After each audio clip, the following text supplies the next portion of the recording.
Hello et bienvenue sur Plouf, le podcast qui part à la rencontre des personnes qui ont chaussé leur brassard pour se lancer dans le grand bain de l'orientation. Aujourd'hui, on part à la rencontre de deux personnes en questionnement, Angéline et Ketia. L'une a démissionné de son emploi il y a peu et l'autre se pose des questions sur son rapport à l'entreprise. Bonne écoute! Angéline, Ketia, Angéline, je vais faire comme si vous n'étiez pas déjà rencontrés. En gros, on s'est dit que ça pourrait être trop cool de vous faire discuter un peu sur vos parcours, vos questionnements d'orientation, etc. Parce que déjà vous êtes deux personnes très cool, mais parce que vous avez des parcours, je pense, qui ont plein de trucs en commun. Donc Angéline, je crois que je t'ai déjà parlé de Ketia, mais je refais rapidement son petit CV. En gros, Ketia a changé, je sais que je le dis à chaque fois, mais c'est un truc que j'adore. En gros, la punchline, c'est que Ketia a changé 6 fois d'entreprise en 5 ans. Et voilà, sachant que elle est quand même restée 2 ans dans sa dernière entreprise. Donc finalement, la punchline a aussi quelques petites nuances. Mais je trouve ça trop cool. Et tu te poses plein de questions sur l'endroit où tu vas vivre plus tard, la façon dont tu vas travailler après. Je me pose des questions sur le travail, sur le salariat et sur la place dans la société en général. Donc ça va même au-delà du travail. Mais globalement, c'est pas mal sur... À force d'avoir tant démissionné, je commence à me dire que c'est plus... le bonheur, il est peut-être pas dans une nouvelle entreprise. Voilà. Et du coup, Angéline a récemment démissionné de son entreprise. Donc t'étais depuis 1 an et demi. Ouais. Voilà. Et elle a pris 3 mois de pause. Okay. Avant de reprendre là en mi-temps en freelance. Tu me dis si jamais j'ai des trucs un peu... T'es super sérieuse? Ouais. Ouais, tout à fait, ouais, c'est bon, c'est ça. Je suis toujours et je se reconvertir, du moins qui est en cours de reconversion vers le théâtre. Et tu travaillais dans quoi comme entreprise? Moi là, c'était mon premier job et je travaillais dans un organisme de formation qui faisait de la formation continue dans des domaines comme le management, le leadership, l'efficacité professionnelle, le développement personnel, des choses comme ça.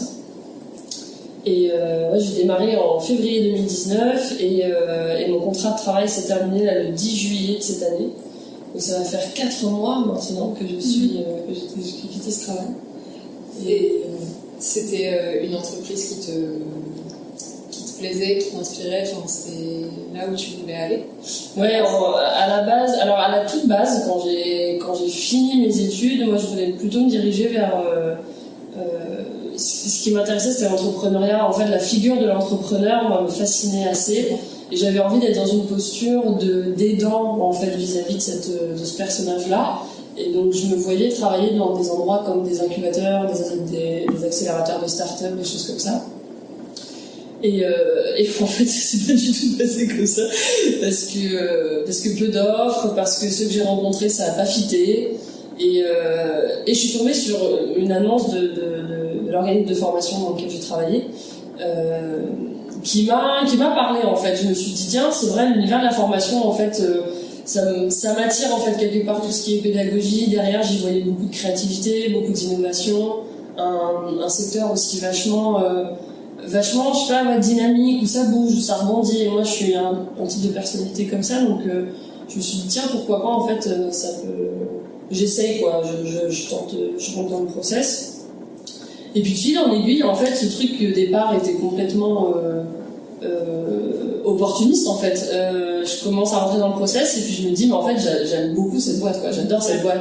Je fasse passer un entretien collectif. J'adore les locaux, j'adore les gens que je croise. Je me dis, ça match, en fait. Je me dis, en fait, maintenant j'ai envie d'y être, quoi. Et je me souviens, je stressais du résultat de l'entretien final parce que je voulais y être maintenant, quoi. Et là, du coup, je me dis super parce que il y avait moins cette pression du premier emploi. Je me suis dit finalement, ça se fait assez naturellement. Ouais, je trouve un bon fit de base et tout. Et en fait, la déception en a été encore plus grande, en fait, parce que donc quand j'ai démarré, j'étais tout feu tout flamme, hyper investie, hyper motivée. J'avais plein d'idées, j'étais pleine d'entrain et tout. Et puis au fur et à mesure, en fait, je déchante, quoi. Je déchante parce que Je me rends compte que la boîte prône des valeurs et des principes qu'elle n'incarne absolument pas. Depuis, je me suis fait un mantra où je me suis dit en fait, on n'a pas besoin de prétendre quelque chose qu'on incarne. Et à partir du moment où on prétend quelque chose, ça veut dire qu'on l'incarnera pas. Ça, c'est bon, c'est la grande leçon que j'ai retenue de cette expérience. Enfin, voilà, je sais pas, j'en dirai peut-être après en détail dans les raisons qui ont fait que ça. Non, enfin, j'en sais rien. Comme tu veux. Mais en fait, c'est ça, au début, j'avais vraiment l'impression que c'était tout beau tout rose. Je me souviens, je disais à mes potes pendant ma période d'essai, mais ça se passe trop bien. D'habitude, il y a toujours un loup, il y a toujours une tare, il y a toujours un truc sur lequel tu vas tomber. Là, je disais, non, vraiment, ça se passe trop bien, je suis contente, mes collègues sont sympas, je finis à 18h. T'as trouvé ta boîte sœur, comme on trouve son âme sœur. C'est ça. Ah, j'aime bien cette expression. La boîte sœur. C'est ça. Ouais, il y avait quelque chose, j'avais l'impression de voir de la bienveillance, je sais pas, ouais, des choses assez chaleureuses en fait qui rendaient l'endroit sympa. Et puis au fil du temps, je me rends compte quand même qu'avec mon manager, celui qui m'a recruté, je suis fondamentalement mal à l'aise en fait. À partir du moment où la période d'essai se termine, il y a un truc bizarre qui se passe où là je me dis, en fait, tu te sens pas bien, t'es pas bien là. Donc là, je parle de ça, donc en bobine, c'est 1 an avant mon départ. Et tu t'es rendu compte de ça au moment où ta période d'essai c'est fini? Je m'en suis rendu compte bien après. Ok. Bien après. Parce qu'à l'époque, au niveau perso, ma vie était assez compliquée avec mon compagnon. On venait de changer de ville, on était bras-le-balai entre différents appartements. Enfin bref, en fait, au niveau perso, c'était compliqué. Et lui, il s'est gravement blessé quand même en sport. Et ce qui fait que, en gros, il y avait tout qui était un petit peu bancal. Et j'ai analysé bien longtemps après que psychologiquement, du coup, à ce moment-là, je me suis blindée, je me suis dit, le taf, il faut que ça marche. Il faut que là, le taf, ça fonctionne. Et je m'en suis pas du tout rendu compte au moment même, mais c'est venu bien après. Et c'est hyper en fait quand tu fais ce constat. Moi, quand j'ai fait ce constat il y a quelques mois, je m'effondre parce que je me dis, du coup, ça fait 1 an en fait que tu t'affliges le fait de travailler dans une entreprise où t'es pas bien en fait. Parce que par ailleurs, tu avais besoin de sécuriser des choses, mais enfin voilà, ça c'était un constat hyper dur à faire. Du coup, ça va mieux quand j'en parlais. Mais tu t'es rendu compte du coup à quel moment, genre, parce que là t'en parles comme si t'avais vraiment eu ton déclic, Ouais. tu sais, genre, ah oui, je me suis rendu compte qu'avec mon manager je me sentais pas bien. Genre à quel moment tu t'es dit, en fait, je crois que je me blinde, mais il faut que le taf ça marche. À quel moment je me suis rendu compte que je m'étais dit ça? Il y a 6 mois de ça. Ah oui, donc c'était quand même super récent. Le côté d'arriver à vraiment le formaliser de cette façon-là, c'est très récent. Et le côté où je me suis quand même rendu compte avec mon ancien manager, du coup ça se passait pas bien, c'est quand j'en ai eu un nouveau.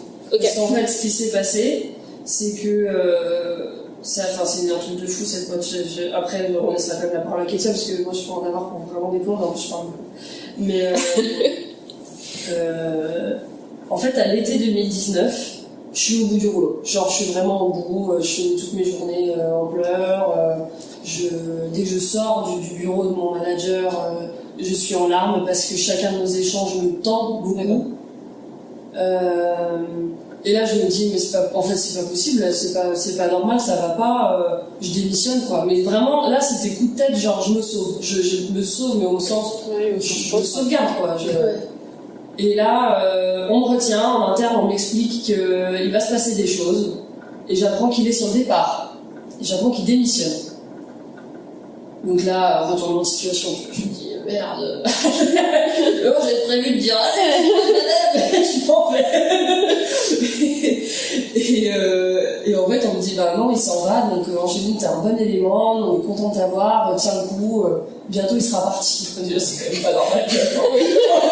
On dit ça, mais moi, je me dis, bon, j'y réfléchis longuement, je me dis peut-être que je peux laisser le temps aux cartes de se rebattre et peut-être que ça va changer. Peut-être que ça va changer quelque chose, il y a peut-être une petite réorganisation, un nouveau manager, à voir. Et c'est ce que j'ai fait. Donc j'ai attendu, et c'est en ayant mon nouveau manager que je me suis rendu compte que vraiment du coup avec l'autre il y avait un gros problème. Parce que pour le coup avec mon nouveau manager, j'ai développé vraiment une vraie relation de confiance où on arrivait à très bien bosser ensemble, etc. Et là les mois s'écoulent et en fait je comprends que c'est la boîte qui dysfonctionne complètement. Et c'était quoi les dysfonctionnements justement de la boîte? Parce que je me demande si c'est des choses qu'on retrouve dans plein d'entreprises, parce que moi je commence à avoir l'impression que c'est des choses qu'on retrouve partout, et donc ça m'intéresserait de savoir qu'est-ce que tu as identifié. Alors moi, de ce que j'ai identifié, c'est hyper difficile à expliquer parce que avec certains collègues avec qui je m'entendais très bien, avec qui on partageait le même sentiment, on se rendait compte qu'en fait on n'avait aucun fondement sur lequel on pouvait s'appuyer. On n'avait pas de process, par exemple. Tu dis à un moment, tu fais face à des incompétences des gens. Dire d'une façon, il y a quand même des gens qui sont à des places, ils devraient pas être là, ils sont incompétents, ils devraient être, ça déjà numéro 1. Face à ces gens incompétents, tu te dis, des fois il y a des process qui vont te permettre de venir remettre les choses à leur place et de objectivement dire ça convient, ça c'est pas ok, ça c'est ok. Il n'y a pas de process. Quand il n'y a pas de process, tu te dis il y a une direction qui va s'affirmer et qui va dire écoutez les gars, le cap c'est ça, qui va venir un peu cadrer les choses, pas être autoritaire, mais enfin au moins donner un peu de rigueur et de vision dans ce marasme général. Et là encore, la direction n'est pas au rendez-vous. Il y a des gens qui font des fautes professionnelles, mais des trucs, et personne ne leur dit rien. Il y a des gens qui manquent de respect dans la façon dont, je sais pas moi, on dit qu'on est bienveillant, qu'on fait attention les uns aux autres, blablabla. T'as des gens, il y a quelqu'un qui m'a pourri au bout de 3 mois en open space devant tout le monde. C'est pas normal. Alors que j'arrivais depuis 3 mois. Donc, et là, l'indirection encore ne dit rien. Enfin, je veux dire, il n'y a pas de capitaine dans le navire en fait. Et tout ça cumulé fait qu'à un moment, du coup, t'es tout seul en fait à gérer tes trucs dans ton coin. Tu fais des choses, on te dit oui, mais non, en fait, tout le monde donne son avis. Personne n'est capable de venir remettre un focus sur ce qui est en train de se passer. Chacun bosse dans son coin un peu comme il peut, mais tu fais un pas en avant, 3 pas en arrière, et le marasme continue quoi. C'est bon. Mais un truc de ouf. Moi j'ai jamais vu ça. Je veux dire, j'ai bossé en start-up, j'ai bossé dans des stages précédemment. C'était le premier CDI. Et la première de la vie de Mais dans mes stages précédents, je sais pas, j'avais vu quelques petits dysfonctionnements en start-up, quelques petits dysfonctionnements en grand groupe. Mais là, c'était le chaos, quoi. Là, c'est le chaos. Il n'y a rien sur lequel tu peux t'appuyer. Exactement. Et pire, les managers, en fait, t'as quelques managers qui comptent sur toi, mais vis-à-vis du reste du collectif, ils peuvent pas. Ils essayent de garder une posture en disant non, tu sais, Angéline, toi tu fais vraiment du bon taf. Les autres, j'ai eu des managers qui m'ont dit les autres c'était branleur. Mais toi t'es super. Mais par contre, je peux pas le dire au reste. Du coup, continue bien taffer dans ton coin, mais au niveau du collectif, je ne peux pas te mettre en avant. Mais je pense que c'est une technique managériale qui est souvent employée. Ah ouais? Enfin, moi, mon manager, il fonctionne que comme ça. Alors, il le fait pas de manière très maligne, très délicate. Mais à chaque fois qu'il parle, c'est s'il veut dire un truc de bien, c'est en descendant les autres. S'il veut dire un truc de mal, c'est en disant les autres font mieux que toi. Je n'ai pas de problème avec les autres, j'ai que des problèmes avec toi. Et je pense que c'est une stratégie. Et c'est pas le premier manager que je vois qui fait ça. Et je pense que c'est une tactique assez classique d'isoler une partie, un mouton du troupeau en fait. Oui. Tu vas t'aligner sur les autres finalement. Et pas... ou alors, voilà que. Plutôt, tu vois, quand même, moi des fois il me dit oui, tu sais, toi tu fais très bien les choses, un peu comme ce que tu disais, tu fais très bien les choses et par contre telle personne elle pose problème, tu sais. Qu'est-ce que tu fais avec ça? Il n'y a pas de lien entre le fait que je fasse bien les choses et que les personnes posent problème. tu vois avec la personne, tu vois pas ça avec moi. Mais je pense que c'est pour glorifier, tu vois. Parce qu'on est quand même... le but, c'est ton être à toi, que tu sois mieux que les autres. Enfin, c'est quelque chose qui est assez valorisé quand même socialement. Et donc je pense que c'est une stratégie pour... alors moi qui fonctionne pas du tout avec moi, parce que moi j'ai un esprit très d'équipe, enfin qui est très très fort. Du coup, dès qu'il y a quelqu'un qui essaye d'attaquer mon équipe ou de critiquer des gens de mon équipe, bah, ça me fait un peu l'effet inverse. Bon, ça, il l'a toujours pas compris, mon manager. Mais en tout cas, ça me parle ce que tu dis, parce que j'ai l'impression que c'est un truc, moi, que j'ai beaucoup retrouvé dans différentes sociétés, en fait. D'accord. Il y a des gens qui fonctionnent comme ça. Ah. Alors, j'ai jamais été manager, je sais pas si on leur apprend ça. Non, en vrai, on n'apprend pas ça en école, mais de ce que on n'apprend pas tu être dis... manager en école, Ouais, non. c'est là de base. Ouais. Des bons managers, j'en ai pas vu beaucoup. Ah oui, c'est rare. J'ai plus vu des gens... alors oui, dans leur taf, en termes techniques, ils sont géniaux et ils sont très brillants, mais en termes humains, c'est zéro. Enfin, vraiment, je pense qu'ils se rendent même pas compte. Déjà, je pense que déjà manager, c'est dur. Je vais jamais le remettre en question. Surtout quand t'as pas les outils et qu'en plus t'as pas la curiosité d'aller de trouver des outils pour comprendre comment l'humain fonctionne et d'accepter que tous les humains ne fonctionnent pas de la même manière, ne sont pas motivés de la même manière, ne répondent pas à certaines tactiques, comme tu dis, managériales de la même manière.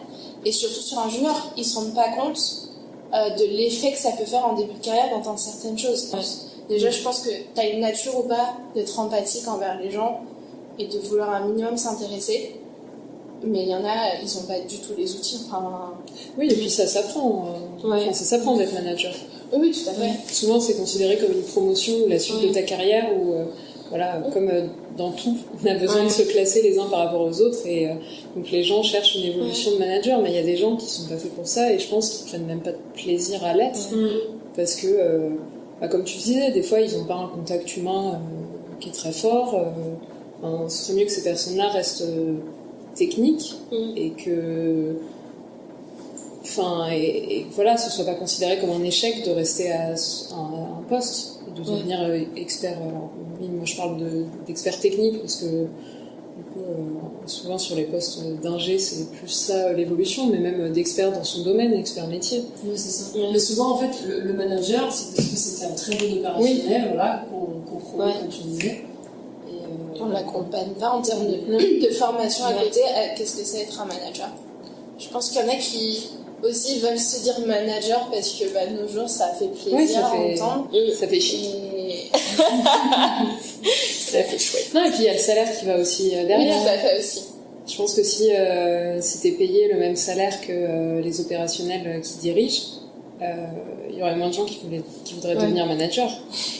Je me disais ça en fait hier parce que je réfléchissais aux différents soucis que j'ai pu avoir avec le management et je me disais en vrai ce serait une solution et ensuite je me disais mais tu retombes vite sur une idéologie communiste où tu fais tout le monde pareil en fait.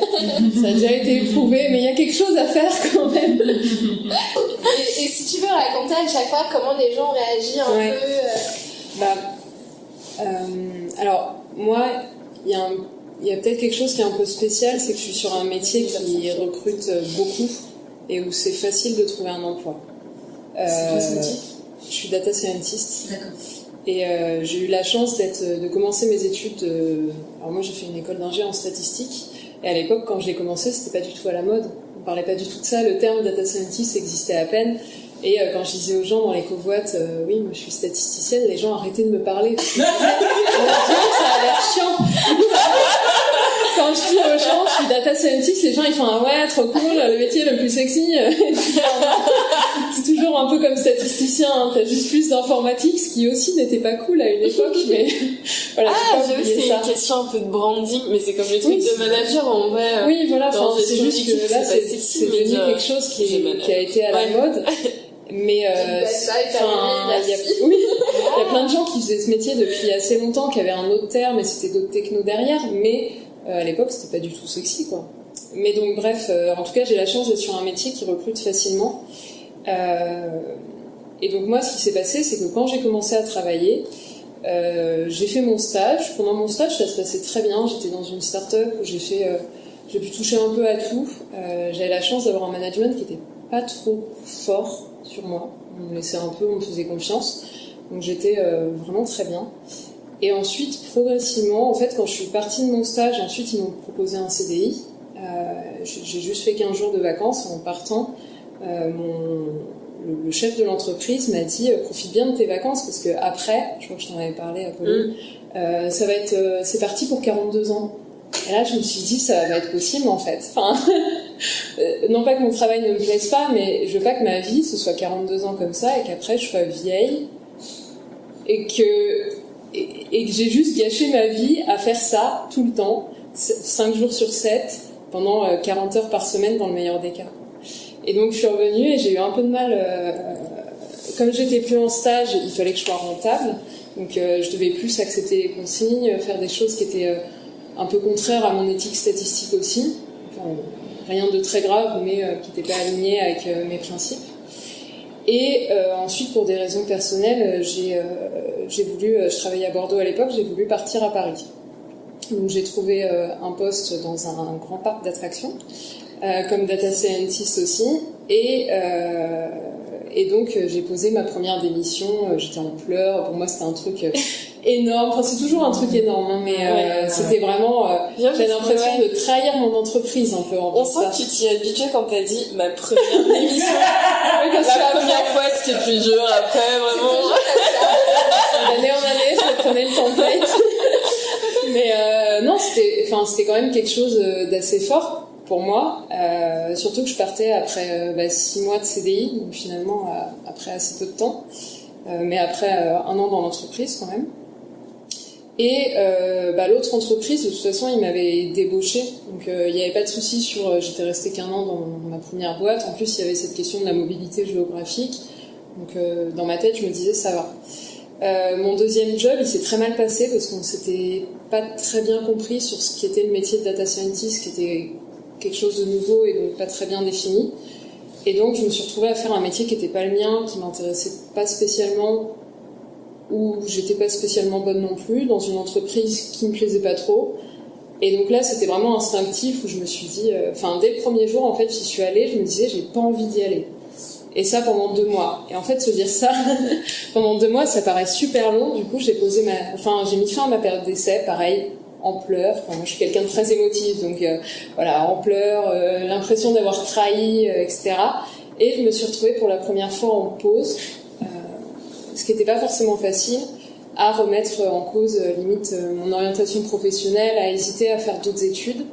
Et finalement, j'ai vu un post pour un site de rencontre, comme data scientist toujours, où je connaissais quelqu'un là-bas, que j'appréciais beaucoup. Je lui ai demandé comment était la boîte, et là c'était le coup de cœur. Enfin, moi j'ai rencontré mon conjoint sur un site de rencontre, j'étais trop contente de me dire que j'allais aider des gens à faire des rencontres aussi. C'est pour ça que t'avais l'air à fou quand tu m'as parlé du site de rencontre, tu disais j'avais l'impression de créer des relations, etc. Voilà, c'était d'autant plus important pour moi. Moi je me disais si je vais là-bas, je vais vraiment aider des gens à se rencontrer. Tous les matins, je vais me dire j'aide des gens à se rencontrer, je vais peut-être aider à faire des bébés. Ça va être génial. Enfin vraiment, moi dans ma tête c'était la folie quoi.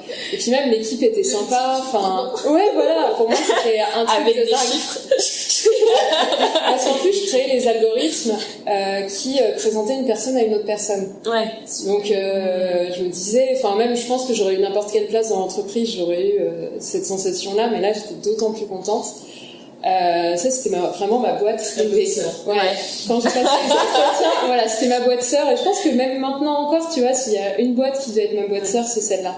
Ouais. Et quand t'as dit tout à l'heure, voilà, pendant les entretiens, je voulais vraiment ce poste, je me disais, j'étais stressée à l'idée de l'avoir ou pas. Moi, c'est la seule fois où ça m'a fait ça. Je me disais, je veux vraiment ce poste. Après tous les entretiens, je leur écrivais des mails en disant, oui, j'ai beaucoup apprécié, regardez tout ce que j'ai retenu. Enfin, j'étais vraiment beaucoup trop à fond, quoi. Et ils m'ont donné ma chance, parce que j'étais un peu junior pour le poste. Et ce, malgré le fait que j'avais changé 2 fois de boîte avant, et que j'avais fait aussi une grosse erreur lors des entretiens, c'est de pas leur dire que j'avais fait que 2 mois dans ma boîte précédente. En gros, j'avais enlevé la ligne de mon CV et je leur en ai pas parlé. Ils l'ont appris. Ils l'ont appris. Et en fait, c'était très bête de ma part. Ça m'a appris ensuite, pour la suite, la ligne, je l'ai remise et j'en parle assez naturellement, que c'est important pour les entreprises de savoir pourquoi t'es parti d'un poste Alors, est-ce que c'était toi? Est-ce que c'était l'entreprise? Qu'est-ce qui n'a pas fonctionné? Aussi parce que moi, la manière dont je vois les entretiens, c'est pas juste l'entreprise qui te sélectionne, c'est aussi voir si tu vas correspondre. Et si je dis à une entreprise, voilà, moi par exemple, j'ai du mal avec le sexisme. C'est peut-être un truc qui paraît évident pour tout le monde, mais si je suis dans un environnement qui est sexiste, ça va poser problème, clairement.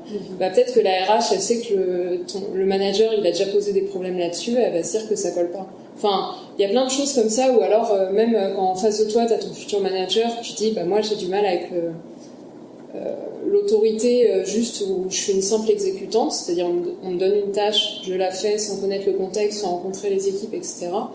Si la personne en face, elle fonctionne comme ça, elle sait qu'elle va pas s'entendre avec moi. Enfin, c'est pour ça que c'est important de tout... moi maintenant j'assume tout parce que je me dis... moi je trouve que c'est vraiment un speed dating professionnel parce qu'en fait ça sert à rien, et puis je l'ai vu parce que j'ai quand même pas mal démissionné, que s'il y a quelque chose qui colle pas, il faut pas le faire. Enfin, comme tu disais, tu te retrouves dans des situations où t'es pas bien au quotidien, parce que le travail ça prend quand même beaucoup de temps, et c'est pas normal comme situation. Enfin, c'est valable ni pour l'entreprise ni pour toi, parce que toi t'es pas au compte de tes capacités, et puis t'es malheureux au quotidien, donc autant pas se lancer directement dans ça. Après, je me permets de dire ça aussi parce que je suis sur ce métier où je sais qu'il y a d'autres postes à côté. Donc je pense que si c'était pas le cas, j'aurais un rapport un peu plus stressé à... Enfin, je ferais beaucoup de concessions. Est-ce qu'il y a quelqu'un déjà qui t'a fait la remarque du fait que ça pouvait refléter un manque de stabilité? Ah, tout le temps. Enfin, déjà à l'extérieur, même pas dans l'entreprise, moi il y avait des profs dans mon école, parce que je revenais pour des conférences, des choses comme ça, des profs qui me disaient, bon alors, vous êtes dans quelle boîte maintenant? Parce que... même mes amis, à chaque fois, ils me disent, mais maintenant tu travailles à... Parce que il y avait un moment où j'ai beaucoup changé, du coup ils suivaient plus. Et ensuite, au sein des entreprises, oui. Enfin, même, tu vois, mon premier poste, quand je suis partie, ensuite j'ai appris par des collègues que le grand chef avait dit, de toute façon, Kétia, on savait qu'elle partirait tôt parce qu'elle est pas stable. Écoute, c'est comme ça. Enfin, si je suis bien dans une entreprise, j'y reste. Et si je suis pas bien, je pars. Et après, il y a plein de boîtes aussi qui fonctionnent comme ça. On en avait parlé un peu tout à l'heure, mais il y a des boîtes aussi qui fonctionnent au turnover. Moi, je vois dans les boîtes que j'ai fait, qui sont majoritairement des boîtes web, il y a plein de gens... je me souviens pour ce site de rencontre en particulier, il y avait une espèce de séminaire annuel, et dans la salle, le directeur général a dit qui n'était pas là l'an dernier pour le séminaire. Et il y a 3/4 de la salle qui a levé le bras. Sachant que la boîte n'était pas en croissance. Donc c'est juste qu'il y avait un turnover tel que c'est comme ça. Donc moi, c'est pas quelque chose... Peut-être que ça me posera problème à un moment, d'avoir trop changé, comme maintenant je veux carrément changer de métier, j'espère que ça me posera pas de problème, mais après moi en fait dans certaines entreprises ils voyaient ça plutôt comme un truc qui était assez positif, parce qu'en 5 ans, même en 4 ans, j'ai vu plein de domaines différents, j'ai eu l'occasion de faire plein de choses qui étaient différentes, un peu comme dans le conseil en fait. Tu vois, souvent on dit le conseil ça te permet de voir des boîtes différentes, de gagner en expérience, etc. Alors, je crois qu'on n'est pas d'accord de ça. Moi, en école, c'est comme ça qu'on... On est tous attirés par... Oui, souvent, c'est comme ça qu'on te vend le conseil. Oui. Et j'ai un peu fait ce qu'on est censé faire dans le conseil, mais... mais pour ma pomme, quoi. Et du coup, après, souvent, quand je détaille mes expériences et que je dis ce que j'ai fait, bon, évidemment, je suis restée 2 mois, par exemple, dans une entreprise. Je peux pas leur vendre grand-chose. Mais j'ai bossé aussi pour un groupe de luxe pendant 8 mois. Et pendant 8 mois, j'ai quand même fait plein de trucs différents, parce qu'en plus, j'avais pas une posture managériale, mais je gérais plus des projets, ce que je fais pas dans mon job habituellement. Enfin, j'ai fait plein de trucs différents. Donc en fait, quand j'arrive en entretien, j'ai quand même beaucoup de choses à raconter. J'ai bossé pour des domaines différents, ce qui montre quand même que je suis adaptable. Et je ne suis pas partie fâchée de la plupart de mes entreprises. Donc je peux avoir des références aussi. Enfin, on sait que ça m'est arrivé en fait. Comme j'ai beaucoup bougé, ça m'est arrivé qu'en entretien on me dise donnez-moi un contact pour chacune des expériences, histoire de vérifier que vous ne mentez pas, quoi. D'accord. Donc là ils les appellent, on leur explique que je suis effectivement partie, le travail que je faisais, ce qu'il valait, et ensuite c'est à eux de juger. Mais moi pas un truc qui, pour l'instant, m'a vraiment posé extrêmement problème. Et je pense que si ça posait problème, ce serait dans une boîte qui serait pas faite pour moi. Parce que c'est évident que là, si une boîte me dit on recherche quelqu'un parce que c'est un poste, c'est un projet qui va durer 10 ans, moi je suis genre non. C'est pas des endroits où toi tu vas postuler non plus. C'est pas des endroits où je vais postuler non plus, ouais. C'est un match. Ouais, c'est un peu un match. Ouais. Et après, je pense, moi, ce qui m'intéresserait, c'est de savoir, toi, qu'est-ce qui t'a fait partir, qu'est-ce qui te fait partir les fois où tu décides que ça te convient plus. Parce que, au final, je trouve qu'à partir du moment où, en fait, t'es aligné avec la décision qui te mène à, enfin, comment dire, avec ce qui t'a mené à prendre cette décision, après, c'est un peu comme tout, en fait, c'est bien un argumentaire à travailler ou avec lequel être à l'aise, en fait, trouver les bons mots pour donner confiance, mais finalement, personne ne pourra jamais te reprocher des choix qui sont les tiens et avec lesquels tu es en phase. Et à partir, en fait, la seule chose, je pense, c'est être en phase avec ces décisions qu'on prend là et après savoir en parler de façon plus fluide une fois l'émotion passée, les choses un peu plus moins objectives, on va dire, passées. Mais après, je pense c'est juste ça. En fait, c'est juste apprendre à en parler. Oui, et puis il y a des choses à apprendre aussi. Enfin, d'une certaine manière, on peut voir une démission comme une forme d'échec, parce que en fait, c'est l'échec de ta collaboration avec l'entreprise, ou alors c'est comme un couple qui se sépare, je ne sais pas. Mais du coup, moi je trouve que comme ça, j'aurais plus vu l'idée de se faire virer comme un échec, mais virer vraiment parce que pas parce que des fois, comme tu dis tout à l'heure, comme tu as donné l'exemple de se faire virer, enfin de se faire démissionner. Oui. Mais plutôt l'idée de vraiment quelqu'un qui vient te dire bon bah là tu ne fais pas le taf du tout, c'est pas possible. Mais pour moi, la décision, c'est plutôt un acte courageux, je trouve, parce que c'est pas quelque chose que tu fais tous les jours. Comme tu aurais pu te dire, bon, bah là, je réessaye, j'attends 2 mois, peut-être c'est un truc de passage. Et c'est pour que vraiment, à chaque fois, t'aies acté ta décision, je trouve ça plutôt courageux, parce que, comme tu dis, t'as le plein de autour de toi. C'est vraiment, on n'arrêtait plus dans le Après, c'est aussi, tu vois, moi je me vois pas forcément comme quelqu'un de très persévérant, du coup. Les gens qui restent, par exemple dans mon entreprise actuelle, j'ai un collègue qui est là depuis plus longtemps que moi, qui se heurte au même souci que moi, et ce collègue-là, je l'admire parce que bon, déjà il est très diplomate, il prend les choses avec beaucoup de recul, c'est quelqu'un de très persévérant et de très calme. Alors que moi, des fois, il y a des moments où je vais vraiment me dire ça suffit. Enfin, j'essaye pas de voir, j'essaye pas, justement, si on me dit si, attends un peu, il va se passer quelque chose, je leur dis non, j'attends pas, j'ai l'habitude de décider, je pars en fait. C'est ouf parce qu'on en a parlé il y a pas longtemps justement avec Angéline, quand tu me disais que tu m'avais raconté ton burn-out.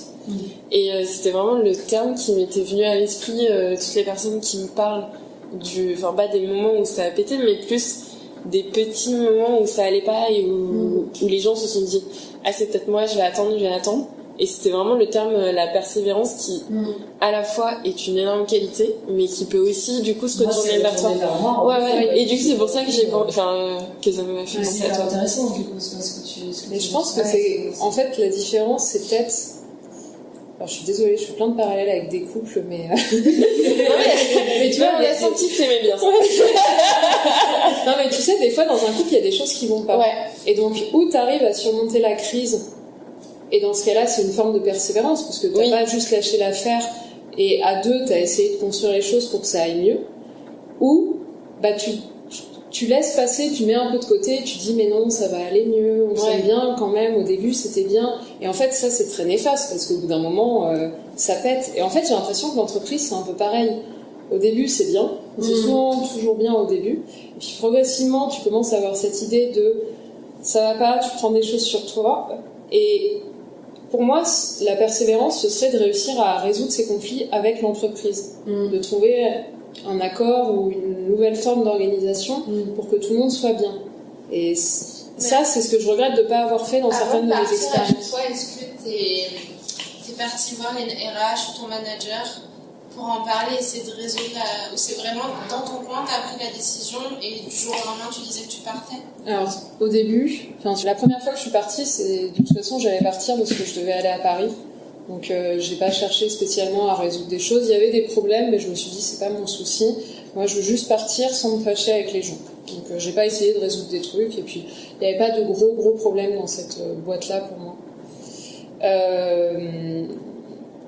Et par contre, quand je suis partie de ma boîte sœur, là, ça me faisait de la peine de la quitter parce que pour le coup, j'y étais attachée, ça se passait bien, mais j'avais 2 problèmes. J'avais un problème avec mon N+2, qui était un gros... Enfin, beaucoup de mon équipe avait un problème avec ce mec et finalement, il a été viré de l'entreprise, mais voilà, il a fait partir une grosse partie de l'équipe.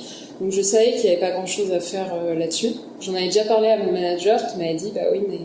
malheureusement, c'est comme ça, il faut composer avec. » Et j'avais un problème au niveau de mon salaire. C'est-à-dire que par rapport à mes collègues et par rapport à mon niveau d'études, j'étais pas assez payée parce que j'avais mal négocié à la base. Mais voilà, enfin, moi je voulais qu'on réévalue mon salaire parce qu'on me proposait limite 20% de plus ailleurs, quoi. Et en fait, on m'a dit non parce que tu n'es pas considérée comme une personne clé dans l'entreprise. Et donc là, je suis partie. Donc, Nous, on prend ça. C'était justement mon N+2 qui a dit ça, mais il disait, mais de toute façon, dans l'équipe, personne n'est considéré comme des personnes clés. Donc là, je me suis dit, bon, on s'en va, ça suffit. Et après, donc j'ai intégré une boîte où personne ne me voyait là-bas, parce que ça correspondait pas du tout. C'était une boîte de luxe et... Moi, je suis pas quelqu'un de très luxe. Et tout le monde a été très étonné que j'aille là-bas. Et c'est vrai que je connais pas trop à l'atmosphère de la boîte. Et je comprenais pas trop ce qu'on attendait de moi. Il y avait plein de choses où j'avais du mal. Mais là, je m'étais dit, je vais essayer que les problèmes se résolvent. Et donc, j'ai pas mal discuté avec mon manager. Je lui ai fait part de plusieurs soucis que j'avais remarqués. Du fait que je comprenais pas trop, enfin j'avais du mal dans la collaboration avec lui, je trouvais pas ça très clair, enfin on s'entendait bien, mais en fait dans le travail ça matchait pas très bien. Et j'ai essayé d'améliorer les choses, mais le fait est que ça marchait pas, enfin je me sentais pas à ma place et ce que je faisais au quotidien, ça fonctionnait pas, quoi.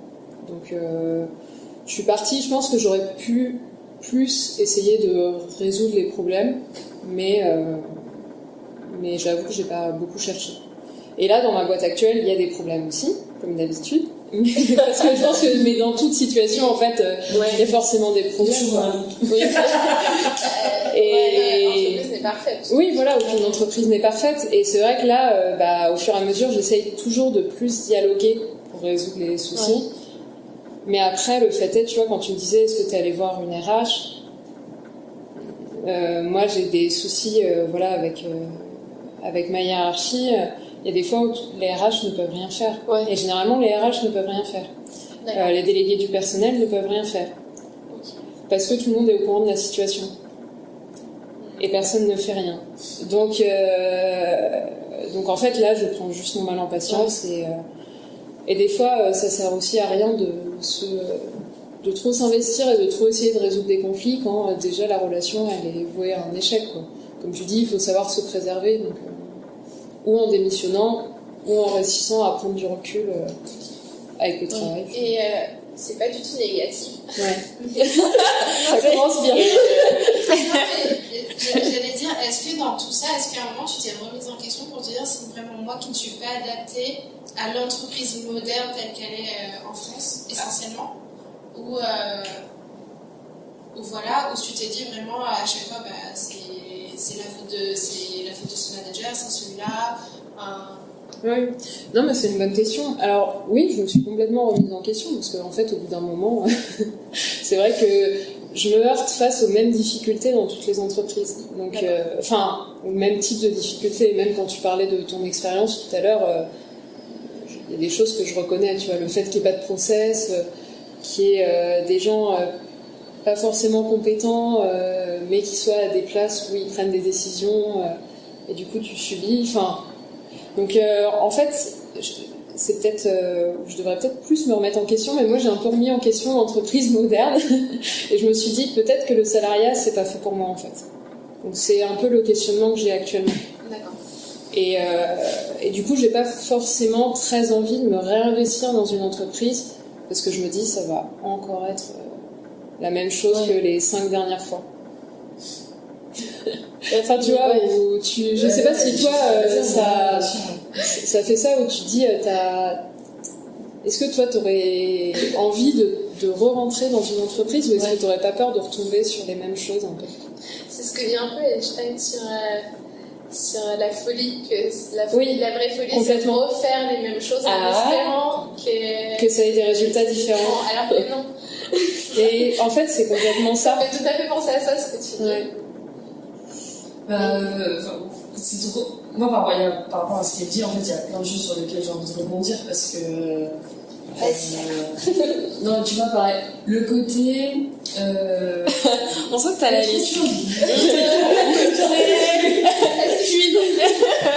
vais sortir un carnet avec des notes. Je vais prendre mon carnet, peut-être j'aurais dû. Commençons là, par la fin. Moi, effectivement, c'est un peu le... J'en arrive en fait au même... un peu au même questionnement parce que... Pourquoi ? Moi, c'est ma deuxième expérience vraiment difficile. En gros, j'ai eu un premier stage, un de mes stages qui s'est pas très bien passé aussi. Là, surtout par rapport en fait à la... Pardon, excusez-moi, je pense à trop de trucs, du coup j'ai le temps de mes idées en ordre. C'est hyper stimulant en fait, il y a beaucoup de choses qui résonnent. Donc j'ai eu une première expérience en fait qui a été difficile, c'était un stage parce que la dirigeante de l'entreprise faisait un peu un management par la peur, quoi. Elle rentrait en trompe dans ton bureau en disant c'est la merde, et elle ressort, tu sais pas ce que tu dois modifier, quoi. Bref, T'es juste tremblante dans un sens. compliqué plus simplement. Donc ça m'a mis un gros coup à l'époque. J'ai mis du temps à m'en remettre. J'ai refait un stage derrière qui s'est pour le coup extrêmement bien passé, où j'ai eu la chance d'avoir une excellente manager chez Panzani, donc là je vais la citer parce que vraiment pour le coup c'était super. Et ça m'avait bien remise d'aplomb, etc. avant du coup le premier job. Et là nouveau job, premier job.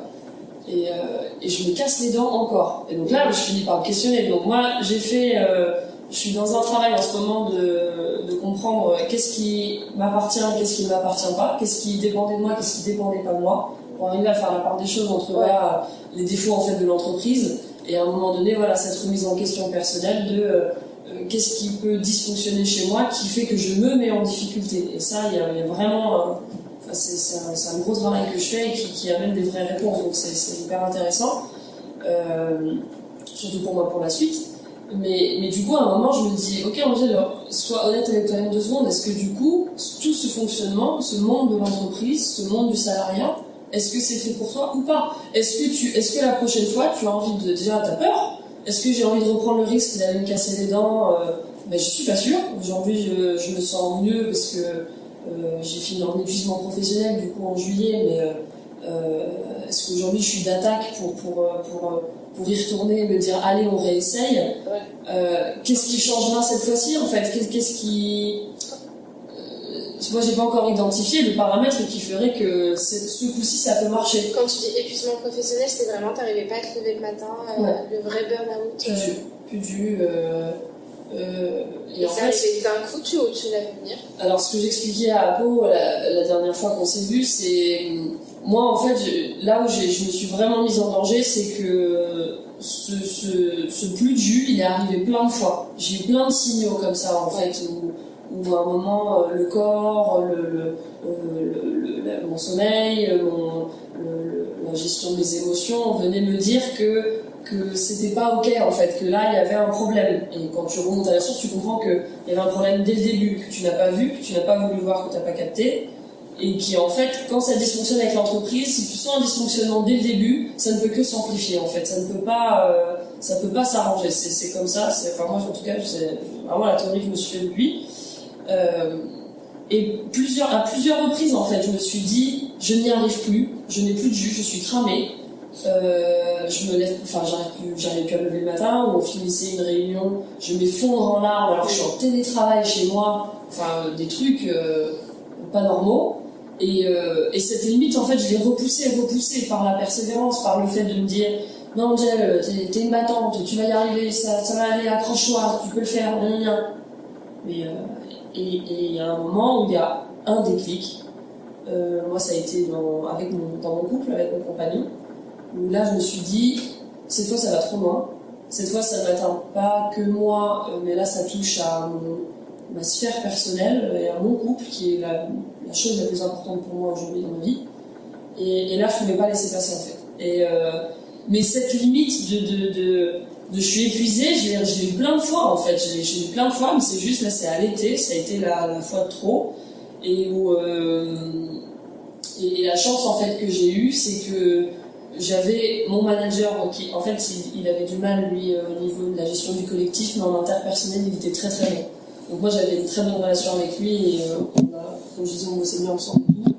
Et il connaissait les difficultés avec l'entreprise. Enfin, un nombre de fois, on s'est retrouvés tous les deux, soit à boire des coups, soit à être au bureau à se dire putain, mais quelle boîte, c'est pas possible, quoi. C'est un truc de fou, comment ça dysfonctionne à ce point-là, etc. Et là, quand je lui dis, en fait, là, Edouard, là, je n'en peux plus, je suis épuisée, lui, qui du coup allait ne plus être mon manager, et je devais avoir une nouvelle manager avec laquelle je commençais à travailler depuis quelques mois, puisqu'on nous avait une réorgue sur la gueule en plein Covid, très malin, à distance en plus. Ah ouais. Donc j'ai ce changement de manager en train de se faire, et en fait j'appelle les deux en leur disant je n'en peux plus, en fait. Là je suis épuisée, donc je m'effondre en larmes devant leur disant ça. Et c'est eux qui m'ont dit en fait là tu vas voir ton médecin, tu fais un arrêt maladie, tu te préserves vraiment, puisque la nuit moi je l'avais bien poussé, mais là, c'est eux qui m'ont dit stop. Et c'est eux qui ont fait tout leur possible avec les RH pour faire arrêter le contrat, en fait. Parce que moi j'ai réussi à partir avec une rupture conventionnelle. D'accord. J'ai besoin de me sécuriser par ailleurs, donc j'ai eu beaucoup de chance, en fait, moi, de partir avec cette dernière bienveillance là, ils m'ont vraiment aidé à partir. Mais je sais plus pourquoi je raconte tout ça. Qu'est-ce que je veux dire? Ouais, on disait, voilà, est-ce que j'avais senti vraiment un moment précis où ouais, moi je le vois vraiment comme ça. J'ai vraiment analysé, il y a plein de moments où j'ai voulu repousser la limite, persévérer encore et encore, sans vraiment savoir pourquoi. Et enfin, si je savais pourquoi. Parce que, encore une fois, côté perso, en fait, j'avais des trucs à sécuriser. J'avais notamment un projet qui me tenait à cœur, qui était de jouer au Festival d'Avignon cet été. Et ça me coûtait beaucoup d'argent. Et j'avais besoin de sécuriser, en fait, le côté taf pour être sûr de venir à ce projet. Et en fait, Avignon a été annulé. Mon manager se barrait. Et il y en avait une autre qui arrivait. Mais j'aurais pu refaire la même erreur, lui laisser sa chance. Et de dire, allez, on essaye. Mais je me suis dit non. Et là, en fait, je me suis dit, voilà, il n'y a plus rien qui me retient, en fait. Les gens, je ne peux plus les voir. Le taf en soi ne me stimule plus. Enfin, et là, je me suis rendu compte, le tout faisait que je me suis dit. Et financièrement, parce que c'est quand même une grosse partie, on va pas se mentir.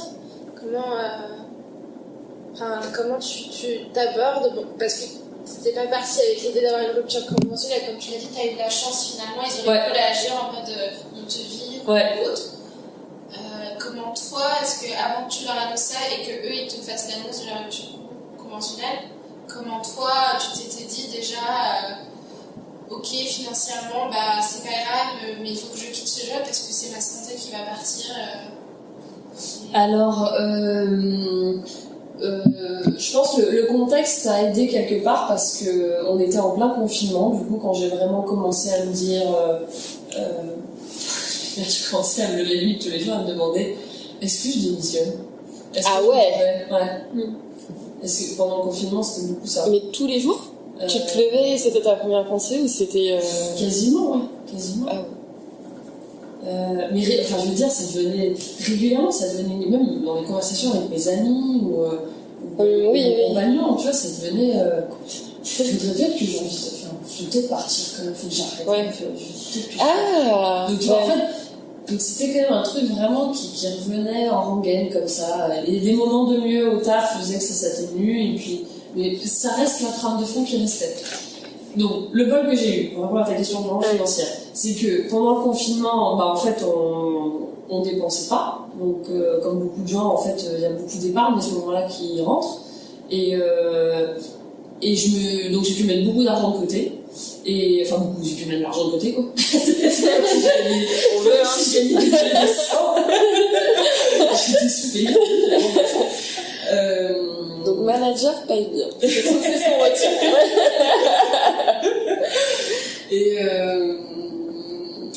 et comment. Et donc déjà voilà, je me suis mis, comme ça je me disais, cette sécurité financière, je me la fais toute seule. Mon compagnon aussi m'avait dit, il s'appelle Serge, je vais dire Serge parce que ça veut dire à chaque fois de dire il appartient pas.